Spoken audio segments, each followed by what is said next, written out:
Nein, was ist das für ein Geruch? Wer war das?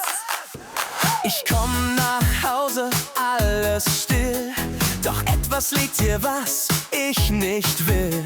Da in der Ecke ganz allein. Kann das wirklich möglich sein? Ich geh näher, Schritt für Schritt. Meine Nase macht nicht mit. Augentränen, ich bleib stehen. Was ist hier bloß geschehen? Oh, ich halte es kaum noch aus. Ich will hier sofort raus. Stinksocken, wer hat euch hier verloren?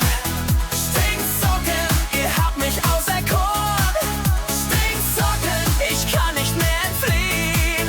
Stinksocken, ich werd noch untergehen. Ich öffne schnell das Fenster weit, doch es hilft nicht, es ist so weit. Der Geruch verfolgt mich schon bis in mein Wohnzimmer davon. Ich ruf die Polizei sogar, sie sagen nur, Er ist uns zu nah. ich steh allein im Dustinferno und frag mich nur noch, warum so?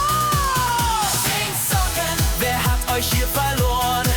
Stinksocken, ihr habt mich auserkoren. Stinksocken, ich kann nicht mehr entfliehen. Stinksocken, ich werd nur untergehen. Warnung, diese Socken sind gefährlich. Nicht berühren. Stinksocken, sie greifen mich jetzt an. Stinksocken, ich flieh so schnell